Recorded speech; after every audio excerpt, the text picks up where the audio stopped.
Every town has a dark side.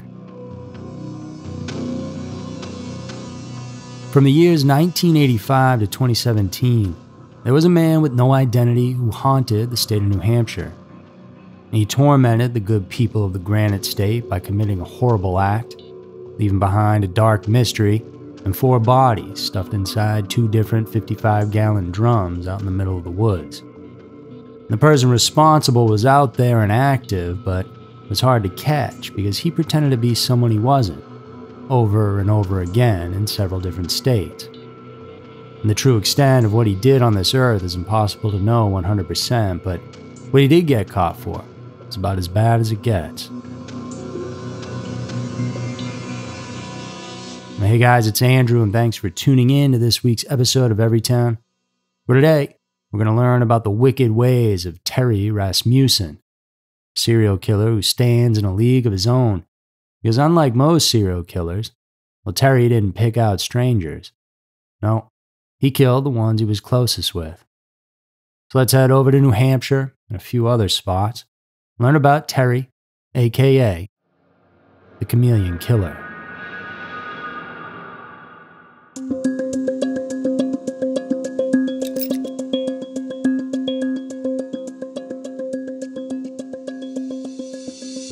Terry was born in the wonderful city of Denver, Colorado, just before Christmas, December 23rd of 1943. His parents were simple shopkeepers who ran their own shoe store together. While it's not known exactly when, the family eventually moved on down to Arizona, when Rasmussen would have been around 10 or 11 years old, and there he enrolled at Whittier Elementary School in Phoenix.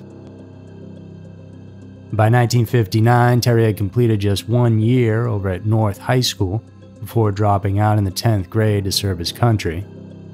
He enlisted in the U.S. Navy and there served 6 years before being discharged. So, a fairly normal life so far. And it's interesting because little is known about his true upbringing or adolescent behavior. There's never been any suspicious reports about his childhood indicating that something was wrong with the boy. He was never in any serious trouble to speak of, which is unique for someone who grows up to become a serial killer. As a true crime enthusiast, you know that serial killers often have troubled upbringings that affect their psyche. But in the case of Terry, nothing points to what exactly shaped him into who he would turn out to be. And that was a very bad individual.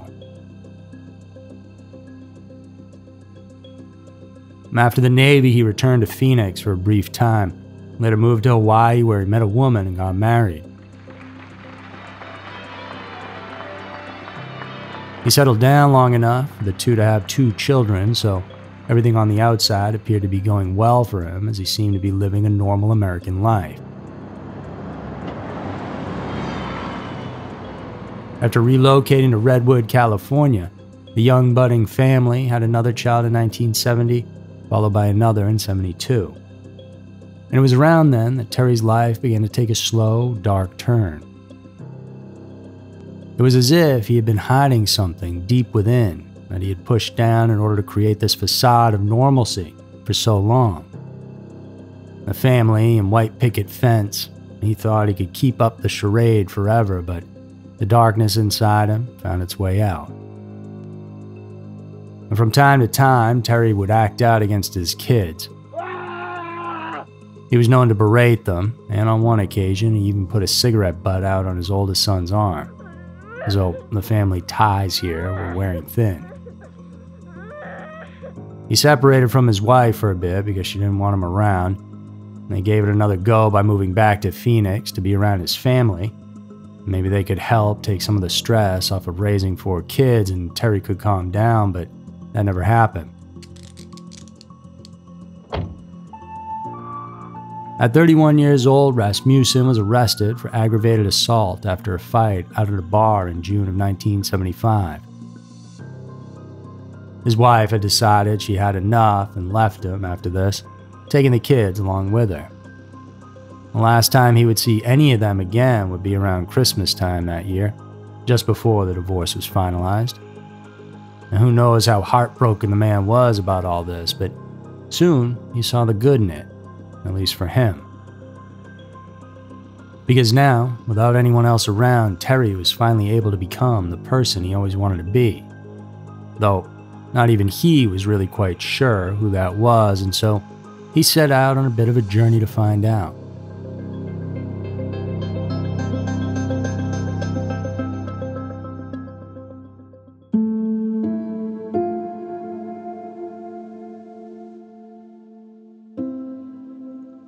He created an entirely different alias. Wherever he went, he would tell people that his name was Bob Evans. And from there, Bob bounced around to many states. Texas, Idaho, Oregon, Ohio, and even Hawaii again, along the way picking up jobs as an electrician or oil man before he finally found his new home. It was a place that called out to him for one reason or another. It was all the way on the East Coast in the granite state of New Hampshire, and that's when people started going missing. In the fall of 1978 on Thanksgiving Day in La Puente, California, Marlise Honeychurch had flown over from New Hampshire to visit her mother's house, along with her two daughters, 6-year-old Mary Elizabeth Vaughn and 1-year-old Sarah Lynn McWaters. Marlise had been married twice before and had a child with each one of her husbands, hence the different names. They were there to eat some turkey and give some thanks, but by the end of the night, Marlise and her mother could be heard arguing in a nearby bedroom by some of the guests. You see, Marlise had brought her new boyfriend over that day, Bob Evans, and something about him rubbed the mom the wrong way. Marlise's sister, Paula, says she heard Marlise and their mother arguing that night, and that was the last time she would see her sister and her nieces ever again. And Paula said, she went with Terry and they left, never called, never contacted nobody, just disappeared. And 3 years later, in 1981, another Thanksgiving came and Bob was dating another woman, Denise Bowden, who had a 6-month-old daughter. Now, Denise had a bit of a tough life. Her family wasn't supportive in the most ideal of ways. But that day at dinner in Manchester, New Hampshire, that would be the last time that she would be seen alive as well. Though she was never reported missing because her family thought she had moved, as she had been talking about it for quite some time. As for the little girl, and Terry would go on to call her his own. So either he had a little bit of sympathy in him and decided that rather than end such an innocent baby's life, well, he should do the right thing and at least provide for her. Neither that, or he figured it could be easier to get away with things, various petty crimes and what have you, if they look like a dad and a daughter. He named her Lisa, but eventually his whole plan of looking more innocent would backfire when Terry, who at this moment in time was using the alias Curtis Kimball, was pulled over in Cypress, California for driving under the influence. His date in court was set up, but the Chameleon killer wasn't going to just show up and face the music.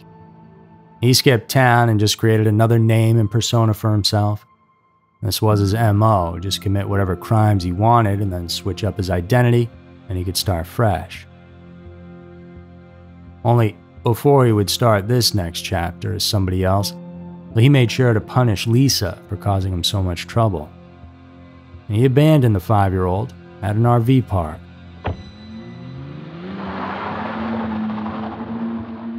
She will never get to know her mom. Police believe Terry killed her, though her body's never been found. Whatever she knew of this father figure that Terry pretended to be, well, chances are those memories aren't all that positive.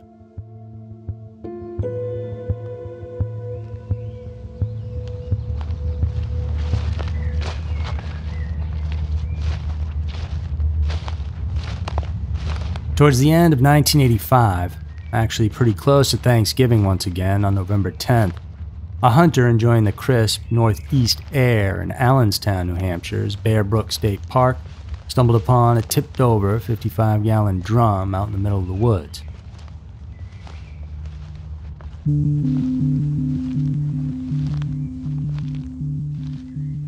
There appeared to be some trash around it as well, so he went over to investigate. That's when he discovered something he didn't want to. There were 2 bodies inside that drum, though they were in rough shape. They had been dismembered, wrapped in plastic bags, and were skeletonized at that point, so they weren't recognizable at all. The authorities would hold a press conference, calling out to the public to come forward with any information they had about this. And they explained that the remains were from an adult woman, estimated to be between 23 and 33 years old, and a young girl, estimated to be between 5 and 11 years old. Both had been killed by blunt force trauma to the head, as their skulls indicated. The New Hampshire State Police investigated many missing persons cases from the 1970s and 80s right away, but were unable to identify the bodies. For a brief moment, they thought it might be 2 missing people named Grace Reap and her 5-year-old daughter who had gone missing years back, but dental records proved that this wasn't the case. The authorities received hundreds of leads over the years, and composite drawings of the victims were distributed throughout the Northeast, all the way up to Quebec, Canada. Several people in Allenstown said the unidentified adult woman looked like someone who had left town with a few of her children years before, but this was unfortunately a dead end when the woman was found to be alive in Arizona with her children. New Hampshire State Police received another tip about a missing mother and daughter from a Maine Indian reservation. The descriptions and time of their disappearance seemed to match perfectly, but the mother and daughter were also found alive and well. And this case went on to be known as the Bear Brook Murders. They went unsolved for many years. And the bodies of the pair went on to be buried in a nearby cemetery with a tombstone that read, "Here lies the mortal remains known only to God of a woman, aged 23 to 33, and a girl child, aged 8 to 10. Their slain bodies were found on November 10, 1985 in Bear Brook State Park. May their souls find peace in God's loving care." This case was a dark chapter for those living in New Hampshire. It's a dirty deed to put a woman and child into a drum and leave it out in the woods, so to not find out who did it, the war on the police and the community. As it turns out, if they did a little bit more of a broader search of the area, well, they might have solved this case a whole lot sooner.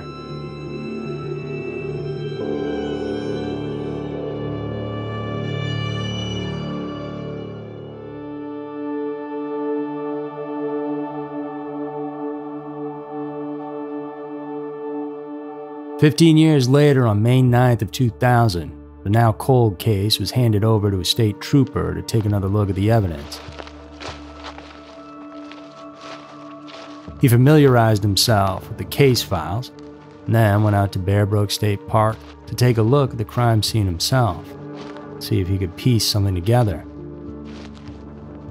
As he walked around those woods, and there, not more than 100 yards from where the first barrel was found, there was yet another 55-gallon drum.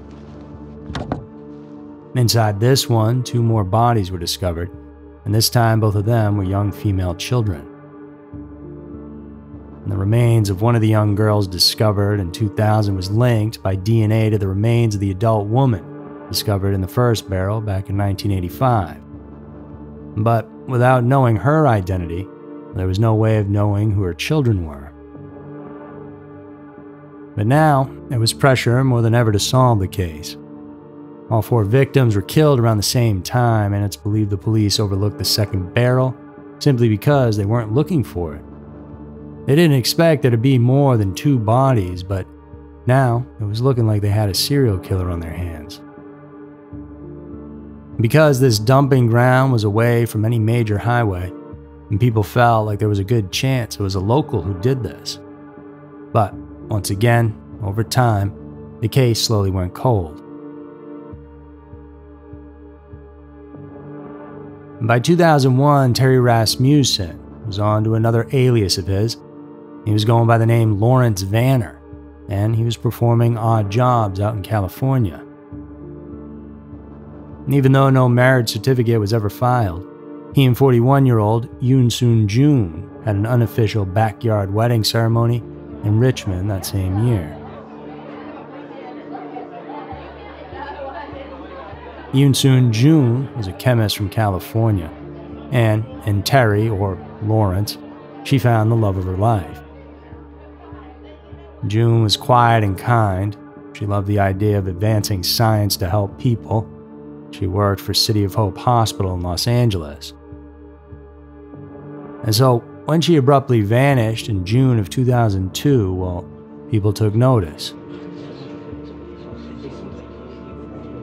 Lawrence was brought in to be questioned as police had heard some strange story about this man. For starters, when June introduced Lawrence to her family, just like Marlise Honeychurch's mom, well, they told her that they thought her new boyfriend was strange and weird. He was dirty and looked unkempt, and they felt like he was taking advantage of June's kindness.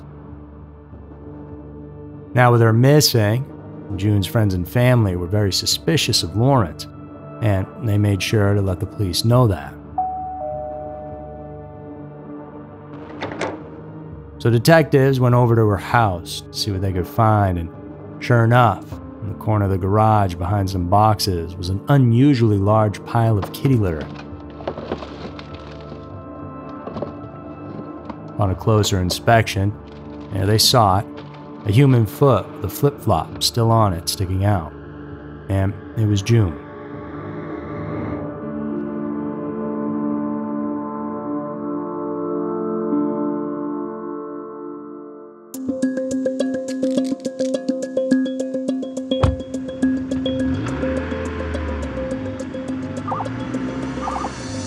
Rasmussen was detained in November of 2002 on suspicion of killing her, and ultimately he received 15 years to life in prison. And while all this was going on, the police had no idea they were actually dealing with a certified serial killer. And that is until the mystery surrounding the unidentified remains from Bear Brook started to slowly come to light. Rasmussen's fingerprints were taken and were compared to those of a man named Curtis Mayo Kimball.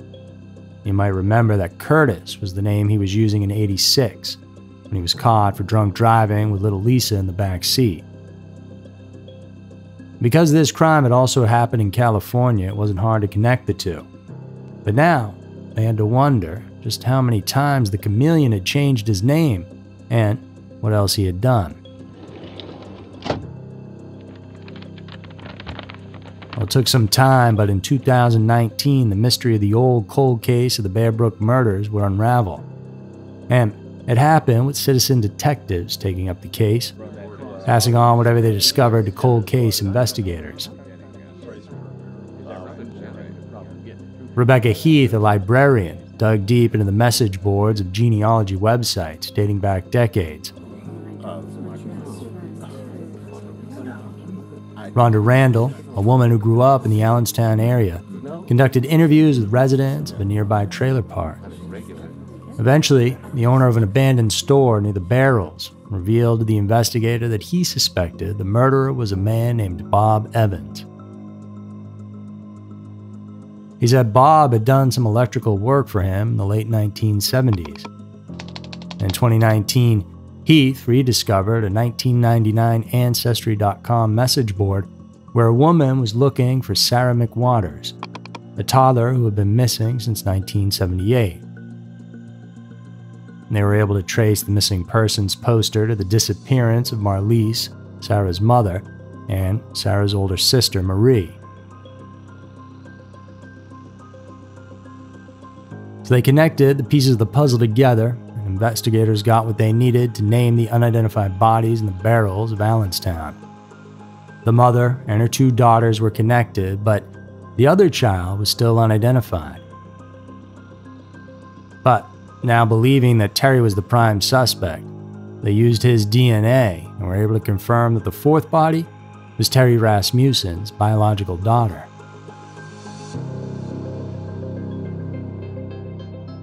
A pattern appeared to be forming. Rasmussen's victims were his girlfriends and their children, not strangers. And criminologist Jack Levine has stated that Rasmussen is unlike any serial killer he has ever studied, stating, "What distinguishes Rasmussen from most serial killers is that he targeted people with whom he had a relationship. Most serial killers would never do that. It's the last thing they would do. Instead, they focus on complete strangers." They could never find any trace of the little girl's mother, and so it's assumed that Terry murdered her too, and she likely has never been found.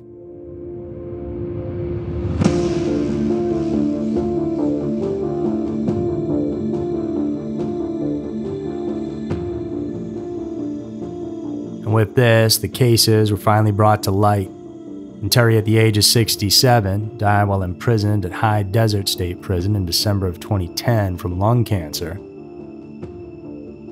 And although he never had to face justice for the Bear Brook crimes, families of his missing and murdered victims were relieved.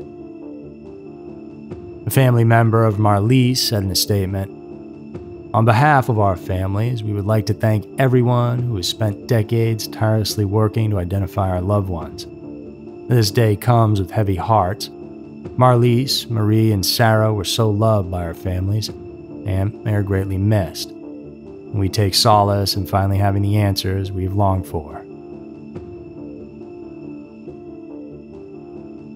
But that's not the end of it, because Terry is believed to be connected to several other cases, such as 14-year-old Laureen Ron, who disappeared from Manchester, New Hampshire in April of 1980. Rasmussen lived only a mile and a half away from her. Another is of 25-year-old Denise Denault, who went missing from a bar in 1980, and Denault lived on the same street as Rasmussen. In November of 2017, after Terry was identified as the Bear Brook murderer, police and FBI agents looked into this angle. By 2020, the New Hampshire senior assistant stated that there was no obvious connection between Denault and Rasmussen, but that doesn't mean it didn't happen. For what reason Terry murdered, abducted, and deceived his way through several states under a number of aliases over 3 decades, we'll never really know for sure. But the Chameleon killer likely had many other victims, some of which may come to light someday, and others that could remain a mystery forever.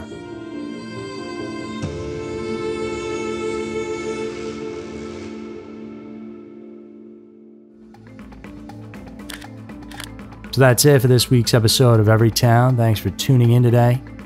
If you guys are in the mood for some even darker content, consider supporting us on Patreon, where we put out new episodes each week, plus you get a whole library to check out. I'm going to come back next week for another episode filled with scary, strange, and mysterious stories, because you never know. Maybe your town will be next.